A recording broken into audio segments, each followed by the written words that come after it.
சென்னை தரமணியில் இயங்கி வரக்கூடிய council of scientific and industrial research CSIR Madras காம்ப்ளெக்ஸில் பல்வேறு பணியிடத்தை வந்து ஃபில் பண்ணுறதுக்கான ரெக்ரூட்மெண்ட் நோட்டீஸ் வந்து வெளியிட்டிருக்காங்க. இதில் இருக்கக்கூடிய பணியிடங்கள் எல்லாமே வந்து மத்திய அரசினுடைய நிரந்தர பணியிடங்கள், central government permanent post. Minimum 12ஆம் வகுப்பு தேர்ச்சி பெற்ற கேண்டிடேட் அப்ளை பண்ணுற மாதிரியான வேரியஸ் வேக்கன்சிஸ் இருக்குது நம்ம சென்னையிலேயே. என்னென்ன வேக்கன்சி, யாரெல்லாம் அப்ளை பண்ணலாம், எப்படி அப்ளை பண்ணணும், செலெக்ஷன் எப்படி இருக்கும் அப்படின்றத ஒன் பை ஒன் பார்க்கலாம். இதற்கு ஆன்லைனில் தான் அப்ளை பண்ண முடியும். ஆன்லைனில் அப்ளை பண்ணிவிட்டு அதுக்கப்புறம் ஹார்ட் காப்பி எடுத்து அப்ளிகேஷனை நீங்கள் ஹார்ட் காப்பியும் சென்ட் பண்ணணும். ஆன்லைனில் அப்ளை பண்ணுறதற்கான கடைசி நாள் 19/5/2025 மாலை 5 மணி வரைக்கும் அப்ளை பண்ணலாம். அப்ளை பண்ணதுக்கப்புறம் ஹார்ட் காப்பி எடுத்து அந்த ஹார்ட் காப்பி அங்கே சென்னையை போய் ரீச் ஆகிறதுக்கான கடைசி நாள் 29/5/2025 மாலை 5 மணி. சரிங்களா? சென்னை தரமணியில் இருக்கக்கூடிய சிஎஸ்ஐஆர் மெட்ராஸ் காம்ப்ளெக்ஸில் தான் வந்து இந்த வேக்கன்சிஸ் இருக்குது. இந்தியன் நேஷ்னல்ஸ் யார் வேணாலும் அப்ளை பண்ணலாம். ஆல் ஓவர் இந்தியா யார் வேணாலும் அப்ளை பண்ணலாம். ஜேஎஸ்சின்னு சொல்லக்கூடிய ஜூனியர் செக்ரட்டரியேட் அசிஸ்டன்ட், ஹிந்தியை பொறுத்த வரைக்கும் லெவல் 2ல் இருக்கக்கூடிய ஒரு பணியிடம். உங்களுக்கு கையில் கிடைக்கக்கூடிய சேலரி, ஸ்டார்டிங் சேலரி 37,885 ரூபாய் கிடைக்கும். இது எல்லாமே வந்து சென்னையில் இருக்கக்கூடிய வேக்கன்சி. ஒரு போஸ்ட்டுக்கு ஓபிசியில் இருக்குது. சரிங்களா? +2 முடிச்சிருக்கணும். ஹிந்தி டைப்பிங் தெரிந்த கேண்டிடேட் இதற்கு அப்ளை பண்ணலாம். டைமிங் வந்து 10 நிமிஷம் உங்களுக்கு வந்து அலாட் பண்ணுவாங்க. 9000 கீ டிப்ரெஷன் பர் ஹவர் வந்து டைப் பண்ணுற மாதிரி இருக்கும். இது வந்து ஹிந்தி இதில். சரி, அடுத்தது இது வந்து maximum age limit 31. Junior secretariat அசிஸ்டண்ட்லேயே ஃபினான்ஸ் அண்ட் அக்கௌண்ட்ஸை பொறுத்த வரைக்கும் சேம் பே ஸ்கேல் தான். 37,885 ரூபாய் தான். ஒரு அன்ரிசர்வ்ட் போஸ்ட்டு, ஒரு எஸ்சி போஸ்ட் இருக்குது. அன்ரிசர்வ்ட் போஸ்ட் இருக்கிறதுனால ஓபிசி கேண்டிடேட், ரிமைனிங் இருக்கக்கூடிய ST candidate, unreserved candidate, EWS இந்த மாதிரி எந்த கேண்டிடேட் வேணாலும் அப்ளை பண்ணலாம். இதற்கும் பார்த்திங்கன்னா +2 முடிச்சிருக்கணும், கம்ப்யூட்டர் நாலேஜ் இருக்கணும், டைப்பிங் தெரிந்திருந்தால் போதுமே தவிர இங்கிலீஷ் டைப்பிங் தெரிந்திருந்தால் போதும். மிச்சபடி சர்டிஃபிகேட் இருக்கணும் அவசியம் இல்லை. ஸ்கில் டெஸ்ட் வைப்பாங்க. அதில் டைப்பிங் வந்து நீங்கள் 35 வேர்ட் பர் மினிட் டைப் பண்ணிங்கனாலே போதுமானது. சரிங்களா? யூஆர் அப்படின்ற மாதிரி இருந்தால் 28 வயதுக்குள்ளே இருக்கணும். எஸ்சிஆர் கேண்டிடேட் அப்படின்ற மாதிரி இருந்தால் 33 வயதுக்குள்ளே இருக்கணும். அடுத்தது junior secretariat assistant stores and பர்ச்சேஸை பொறுத்த வரைக்கும் சேம் குவாலிஃபிகேஷன் தான். ஏஜ் லிமிட் வந்து 28க்குள்ளே இருக்கணும். ஒரு இடபிள்யூஎஸ் வேக்கன்சி 37,885 ரூபாய் சேல்ரி. சரிங்களா? டைப்பிங் தெரிஞ்சிருக்கணும், இங்கிலீஷ். ஓகேங்களா? அடுத்து ஜூனியர் செக்ரட்டரி ஸ்டெனோகிராஃபரை பொறுத்த வரைக்கும் 4 வேக்கன்சி இருக்குது. 3 யூஆர், ஒரு ஓபிசி. 51,408 ரூபாய். ஸ்டார்டிங் சேலரி 51,000 ரூபாய். சரிங்களா? இதற்கு வந்து +2 முடிச்சிருக்கணும், ஷார்ட் ஹேண்ட் தெரிஞ்சிருக்கணும், இங்கிலீஷ் தெரிஞ்சிருந்தால் போதுமானது.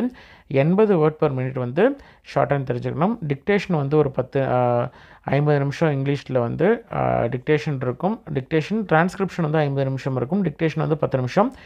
உங்களுக்கு யூஆர் அப்படின்ற மாதிரி தான் 27 வயதுக்குள்ளே இருக்கணும். ஓபிசி அப்படின்ற மாதிரி இருந்தால் 30 வயதுக்குள்ளே இருக்கணும். சரிங்களா?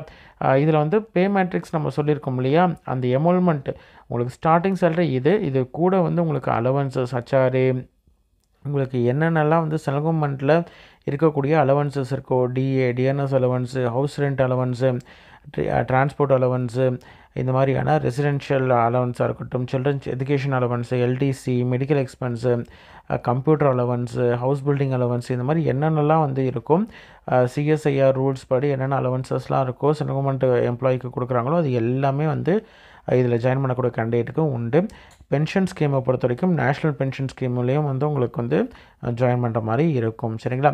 அதே மாதிரி நீங்கள் இதில் இருக்கக்கூடிய எஜுகேஷன் குவாலிஃபிகேஷனுக்கு கண்டிப்பாக நீங்கள் வந்து ப்ரூஃப் வந்து கண்டிப்பாக வச்சுருக்கணும். அதே மாதிரி எஜுகேஷன் குவாலிஃபிகேஷன் கட் ஆஃப் டேட்டுக்குள்ளே முடிச்சிருக்கணும். ஏஜ் லிமிட்டும் கரெக்டாக இருக்கணும். சரிங்களா? எக்ஸாமை பொறுத்த வரைக்கும் கண்டிப்பாக வந்து இங்கிலீஷ் அல்லது ஹிந்தியில் தான் நீங்கள் வந்து அட்டென்ட் பண்ணுற மாதிரி இருக்கும். அப்ளை பண்ணக்கூடிய கேண்டிடேட் வந்து CSIRCMC.RES.in அப்படின்ற அஃபிஷியல் வெப்சைட்டில் தான் நீங்கள் வந்து அப்ளை பண்ண முடியும். எக்ஸாம் செலெக்ஷனை வந்து பொறுத்த வரைக்கும் உங்களுக்கு வந்து ஃபஸ்ட்டு ரிட்டன் எக்ஸாம் இருக்கும், அதுக்கப்புறம் ப்ரொஃபிஷியன்சி டெஸ்ட் இருக்கும், அதுக்கப்புறம் தான் வந்து செலெக்ஷன் ஃபைனல் லிஸ்ட் வந்து ரிலீஸ் பண்ணுவாங்க. இதற்கான ஸ்கீமு, சிலபஸ்ஸு இது எல்லாமே வந்து ஆல்ரெடி அனெக்ஷர் 1ல் கொடுத்துருக்காங்க. அனெக்ஷர் 2 பொறுத்த வரைக்கும் ஜூனியர் ஸ்டெனோகிராஃபருக்கு செப்பரேட்டாக கொடுத்துருக்காங்க. சரிங்களா? ஜூனியர் செக்ரட்டரியேட் அசிஸ்டன்ட் வந்து காமனாக அந்த ஹிந்தியாக இருக்கட்டும், இங்கிலீஷாக இருக்கட்டும், finance and accounts, stores and purchase எல்லாத்துக்குமே காமனாக ஒரே மாதிரியான பேட்டர்னில் தான் எக்ஸாம் இருக்கும். சரிங்களா? டைப்பிங் வந்து நீங்கள் இங்கிலீஷ் அல்லது ஹிந்தியில் இருக்கலாம். அந்த ஹிந்தி இருக்கக்கூடிய போஸ்ட்டுக்கு மட்டும் ஹிந்தியில் நடக்கும். ரிமைனிங் இருக்கக்கூடிய போஸ்ட்டுக்கு நீங்கள் இங்கிலீஷ்லேயும் எழுதலாம், டைப் பண்ணலாம், அல்லது ஹிந்திலையும் அட்டன் பண்ணலாம். சரிங்களா? இங்கிலீஷ் தெரிஞ்ச கேண்டிடேட் இங்கிலீஷ்லேயே அட்டன் பண்ணலாம். ரிலாக்ஸேஷனை பொறுத்த வரைக்கும் எஸ்சி, எஸ்டி, ஓபிசி கேண்டிடேட்லாம் வந்து உங்களுக்கு ஏஜ் லிமிட் வந்து extra age limit as per government of India rules படி உண்டு. இது மட்டும் இல்லாமல் எக்ஸ் சர்வீஸ்மேன் கேண்டிடேட்டும் சரி, பிடபிள்யூடி கேண்டிடேட்டுக்கும் எக்ஸ்ட்ரா ஏஜ் ரிலாக்ஸேஷன் உண்டு. கேண்டிடேட் வந்து அப்ளிகேஷன் ஃபீஸை பொறுத்த வரைக்கும் நீங்கள் வந்து ஜென்ரல், ஓபிசி, இடபிள்யூஎஸ் கேண்டிடேட் வந்து 500 ரூபா பே பண்ணுற மாதிரி இருக்கும். ஆன்லைன் மோடில் தான் பே பண்ணணும். சரிங்களா? வேறு எந்த மோட்லேயும் பே பண்ணக்கூடாது. அதே மாதிரி SC, ST, women candidate, ex serviceman, PWD, CSIR employee அவங்களுக்குலாம் வந்து எந்த விதமான ஃபீஸும் கிடையாது. சரிங்களா? எந்த அக்கௌண்ட்டில் பே பண்ணணும் அப்படின்னு பார்த்தீங்கன்னா, CSIR Madras complex account number கொடுத்துருக்காங்க. State bank of India Taramani IFSC code கொடுத்துருக்காங்க. சரிங்களா? நீங்கள் வந்து ஆன்லைன் மோடில் credit card, debit card, IMPS, NEFT, RTGS இதில் எது வேணால் பே பண்ணலாம். வேறு எந்த மோட்லேயும் பே பண்ணக்கூடாது.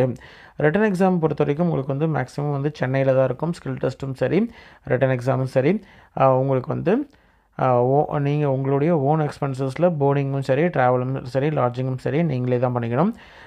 ஆன்லைனில் நீங்கள் வந்து ஆன்லைன் அப்ளிகேஷனை பொறுத்த வரைக்கும் நீங்கள் வந்து csircmc.rees.in அப்படின்ற இந்த அஃபிஷியல் வெப்சைட்டில் 19/5/2025 வரைக்கும் நீங்கள் வந்து ஆன்லைனில் அப்ளை பண்ணலாம். ஒன்ஸ் நீங்கள் லாஸ்ட் டேட்டுக்குள்ளே நீங்கள் அப்ளை பண்ணிட்டீங்க அப்படின்ற மாதிரி தான் ஃபீஸும் பே பண்ணிவிட்டு நீங்கள் அந்த அப்ளிகேஷன் ஃபார்மேட் வந்து ரிலீஸ் ஆகும். அந்த அப்ளிகேஷன் ஃபார்மை வந்து டவுன்லோட் பண்ணிவிட்டு அதை நீங்கள் பிரிண்ட் அவுட் எடுத்துக்கிட்டு அதில் சைன் பண்ண வேண்டிய இடத்துல சைன் பண்ணிவிட்டு செல்ஃப் அட்டஸ்டட் காப்பி உங்களுடைய சர்டிஃபிகேட்ஸு, மார்க் ஷீட்டு, உங்களுடைய டெஸ்டிமோனியல் அதாவது ஏஜுக்கு, எஜுகேஷன் குவாலிஃபிகேஷன், எக்ஸ்பீரியன்ஸுக்கு, கேஸ்ட் சர்டிஃபிகேட்டு இது மாதிரி எல்லாத்தோடைய ஜெராக்ஸும் எடுத்து அதில் கீழே வந்து செல்ஃப் அட்டஸ்டட் உங்களுடைய சைனு, ஃபீ பே பண்ணதுக்கான ரிசிப்ட் இது எல்லாத்தையும் வச்சு ஒரு என்வலப் போட்டு அந்த என்வலப்பில் வந்து application for the post of எந்த போஸ்ட்டுக்கு நீங்கள் அப்ளை பண்ணுறீங்க அந்த போஸ்ட்டுடைய கோடு இந்த டீட்டெயில்ஸை வந்து ஃபில் பண்ணிவிட்டு எந்த அட்ரஸ்க்கு அனுப்பணும்னா தி கண்ட்ரோலர் ஆஃப்